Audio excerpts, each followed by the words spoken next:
एक मुलाकात ऐसी शख्सियतों के साथ जिन्होंने दिया है अपने जीवन को एक नया मुकाम।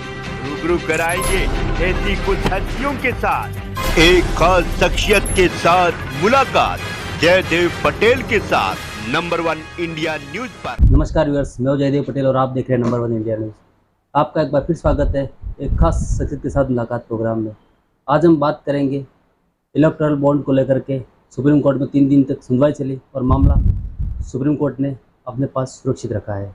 ऐसे में इसके पीछे क्या कुछ प्रमुख मंशा सरकार की थी जो थी उस पर कितना कुछ कारगर साबित हो पाई है, और इसी के साथ साथ CJI DY चंद्रचूड़ ने सुप्रीम कोर्ट में सुनवाई टलने के मामले को लेकर चिंता जाहिर की है, ये कहाँ तक सही है। इन्हीं तमाम मुद्दों पर बात करने के लिए हमारे साथ खास सामान है सुप्रीम कोर्ट में वरिष्ठ वकील अश्विनी कुमार दुबे। अश्विनी जी, आपका बहुत बहुत स्वागत आज हमारे प्रोग्राम में। अश्विनी जी, आपसे मेरा पहला सवाल है कि सुप्रीम कोर्ट में 3 दिन तक सुनवाई चली इलेक्टोरल बॉन्ड को लेकर के, और मामला अब सुप्रीम कोर्ट ने फैसला जो अपने पक्ष में सुरक्षित रखा है।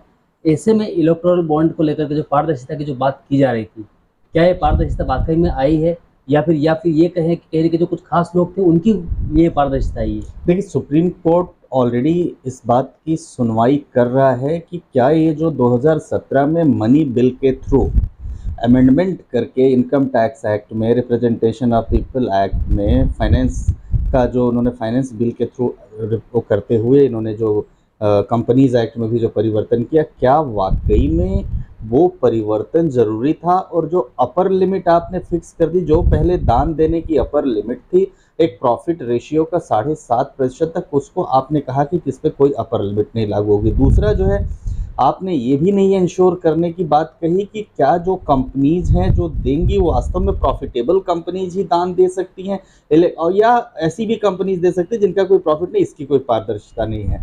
तो देखिए, 2 बातों को तो समझना पड़ेगा कि कौन पैसा दे रहा है, ये जानना जरूरी है किस पॉलिटिकल पार्टी के फंड में। दूसरा, इसका जो है जनता चूंकि राइट टू इन्फॉर्मेशन है, क्योंकि जनता इसलिए भी जानना चाहती है कि जिसने चंदा ज़्यादा दिया उसके फेवर में ऐसा तो नहीं कि योजनाएं बन रही हैं, इसलिए इसके लिए भी पारदर्शिता जरूरी। तीसरा, हम एक ऐसी व्यवस्था में रहते हैं जिस व्यवस्था में रूल ऑफ लॉ है, यानी कहते हैं कानून का शासन है, और कानून के शासन में जो संविधान है वो नागरिकों के हितों की, मौलिक अधिकारों की रक्षा की बात करता है। तो मौलिक अधिकार और हितों की रक्षा में ये भी आता है कि उसको जानने के जो सरकारें हैं, ये स्टेट्स हैं, वो स्टेट्स कहाँ से पैसा आ रहा है, कहीं ऐसा तो नहीं किसी के इन्फ्लुएंस में काम करें, और इतना पैसा कहाँ से आया, अनअकाउंटेड वेल्थ कहाँ से। इस बात को लेकर सुप्रीम कोर्ट सुनवाई कर रहा है। लिहाजा हालांकि क्या जजमेंट आएगा उस पर डिस्कशन करना तो अभी नहीं पता है, लेकिन यह है कि क्या ये सही है, निष्पक्ष है, निष्प्रभावी, इसका कोई जो है कोई विपरीत प्रभाव नहीं पड़ेगा, ये सब जजमेंट आने के बाद पता चलेगा। अश्विनी जी, सबसे बड़ा सवाल ये आता है कि एक आम नागरिक, आप हो गए, हम हो गए, या देश का वोटर हो गया, वो कहीं ना कहीं जानने का इंटरेस्टेड भी रहता है कि हम जिस पार्टी को फंडिंग दे रहे हैं, जिस पार्टी को वोट दे रहे हैं, तो उस पार्टी को जो फंडिंग मिल रही है वो किस पॉलिटिकल लीडर से मिल रही है, या फिर ये कि किस बिजनेसमैन से मिल रही है, क्या जानने का अधिकार नहीं है? देखिए, पॉलिटिकल पार्टीज की फंडिंग और बाकी जगह फंड, दूसरा अंतर है। पॉलिटिकल पार्टीज फंड में क्या होता है, विपक्ष होता है, सरकार रोटेशन में बदलती रहती है।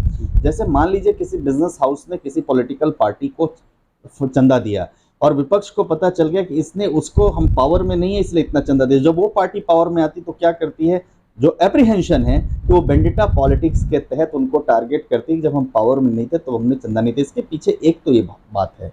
दूसरी बात ये है कि चूंकि टैक्सेबल भी नहीं है ये, इसमें कोई टैक्स भी नहीं, तो कई बार अनअकाउंटेड जो मनी है वो आ जाती है, तो अनअकाउंटेड मनी को इलेक्टोरल बॉन्ड के माध्यम से पॉलिटिकल पार्टीज को दे दिया। दूसरा ये होता है। तीसरी एक सबसे बड़ी बात कि अगर आपको दान करना है तो दान किसको करना है, और कहीं अगर आप और देते हैं तो क्या उसमें टैक्सेबल लिमिट जो है वो टैक्स लगेगा, आपको बताना पड़ेगा कहाँ से आपके पास पैसा आया। यहाँ डिस्क्लोज नहीं कर रहे हैं, ब्लैक मनी भी आप दे सकते हैं, लेकिन ब्लैक मनी का जो सोर्स है वो तो पता होना चाहिए, इसलिए इसकी बात हो रही है। लेकिन सवाल ये किया है कि चूंकि एक ऐसे जो इलेक्टोरल बॉन्ड है, इलेक्टोरल बॉन्ड के माध्यम से दिया जा रहा है, इसलिए इतना बहुत ज़्यादा रिस्क नहीं है। परंतु सुप्रीम कोर्ट चूंकि इसकी ट्रांसपेरेंसी की बात कर रहे हैं, इसकी कॉन्स्टिट्यूशनल वैलिडिटी की बात कर रहे हैं, तो सुप्रीम कोर्ट के डिसीजन के बाद, सुप्रीम कोर्ट के निर्णय के बाद होगा। लेकिन कुछ चीज़ें ऐसी है कि इसके पीछे की जो सोच थी इलेक्टोरल बॉन्ड लाने को, उसको सुप्रीम कोर्ट ने अप्रिशिएट भी किया था। तो अब देखते हैं, अब जो जजमेंट है उस जजमेंट के बाद पता चलेगा।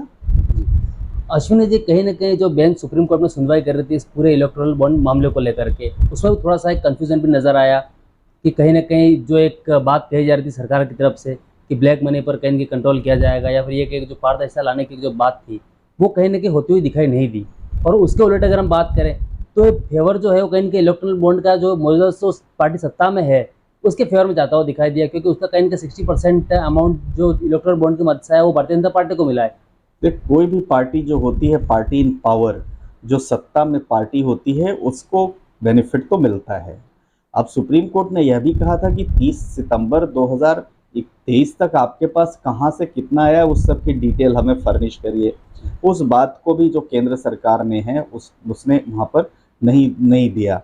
तो अब ये है कि जो किसके फेवर में जाता है या किसके फेवर में आता है वो एक अलग बात है, परंतु आप फेहरिस्त आप उठाएंगे तो उस फेहरिस्त में भारतीय जनता पार्टी को भी आया है, कांग्रेस पार्टी को भी आया है, टीडीपी को भी आया है, जगन रेड्डी जी की भी पार्टी जो है वाईएसआर कांग्रेस, उसको भी आया है। तो सारी पॉलिटिकल पार्टीज को चंदा तो आया है। अब जब जवाबदेही की बात होती है, हाँ ये है किसी को कम आया है, किसी को ज़्यादा आया है, तो जिसको कम आया है वो तो ये कह नहीं सकता कि उसको क्यों ज़्यादा दिया। अब किसने दिया है इस पर जो बात है, अगर मान लीजिए कि ये डिस्क्लोज कर देते हैं तो कई राज्यों में भारत की लोकतांत्रिक व्यवस्था में, जैसे केंद्र में जो है भाजपा की सरकार, लेकिन वेस्ट बंगाल में चले जाएंगे तो भाजपा की सरकार नहीं है। आप राजस्थान में चले जाएंगे तो भाजपा की सरकार नहीं है। आप साउथ में अगर कर्नाटका में चले जाएंगे तो वहाँ सरकार नहीं। तो केंद्र, अगर आपने भाजपा वाले को ज़्यादा दे दिया, किस कंपनी ने दिया ये डिस्क्लोजर, तो कहेंगे कि आप हमारे यहाँ भी काम कर रहे हैं, आपने हमें क्यों नहीं दिया। ये सारी चीज़ें हैं। दूसरा एक ये भी है कि सरकार की हर योजना लाने के पीछे जो मंशा होती है, परंतु हम अब ऐसे व्यवस्था में रहते हैं, सुप्रीम कोर्ट ने डिसीजन दिया भाई जो क्रिमिनल के जो कैंडिडेट्स का क्रिमिनल एंटीसीडेंट्स है उसको पब्लिश करना पड़ेगा बहुत लार्ज स्केल पर, ताकि जनता को पता चले कि उसके कैंडिडेट के ऊपर कितने क्रिमिनल केसेस हैं। वहाँ उस तरह की ट्रांसपेरेंसी की हम बात करें तो निश्चित तौर पर ऐसी ट्रांसपेरेंसी भी इकोनॉमिक स्ट्रक्चर को भी ट्रांसपेरेंसी आनी चाहिए।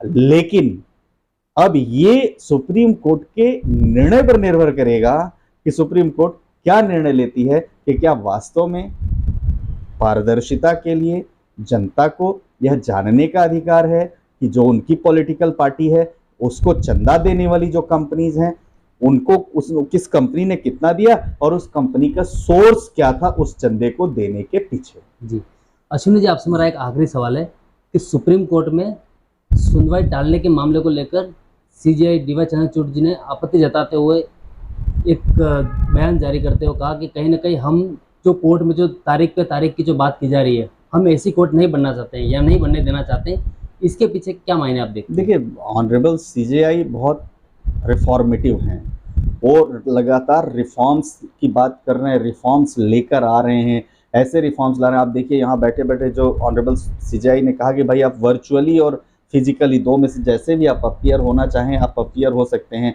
बहस करना है तो कोई व्यक्ति कहीं फंस जाता है, कोर्ट नहीं आ पा रहा है, तो वो उसी जगह से वर्चुअली कोर्ट को एड्रेस कर सकता है। तो ये जो सीजेआई है और पूरे सुप्रीम कोर्ट की मंशा है वो जुडिशियल इंस्टीट्यूशन को भी ट्रांसपेरेंट, सहज, सुलभ और न्याय के लिए समान अवसर देने की बात करते हैं। ऐसी परिस्थिति में जब ऑनरेबल जजेस मोटी मोटी फाइलें पढ़ के आ रहे हों और वहाँ पर जाकर लॉयर्स जो है उनको अप्रिशिएट उस पर असिस्ट ना करते हुए सही पॉइंट्स पर ना डिस्कशन करते, अगर डेट लेते तो निश्चित और उनका समय उतना ही बहुत समय भी व्यर्थ होता है और वो समय किसी और फाइल को पढ़ने में व्यर्थ हो सकता है। दूसरा जो पेंडेंसी है, पेंडेंसी तभी खत्म होगी जब मुकदमों की सुनवाई होगी और मुकदमों में त्वरित निर्णय होगा। तो इस तरह की बात को देखें तो इसके पीछे की जो ऑनरेबल सीजेआई की मंशा है वो बड़ी ही साफ है और बड़ी अभिनंदनीय है।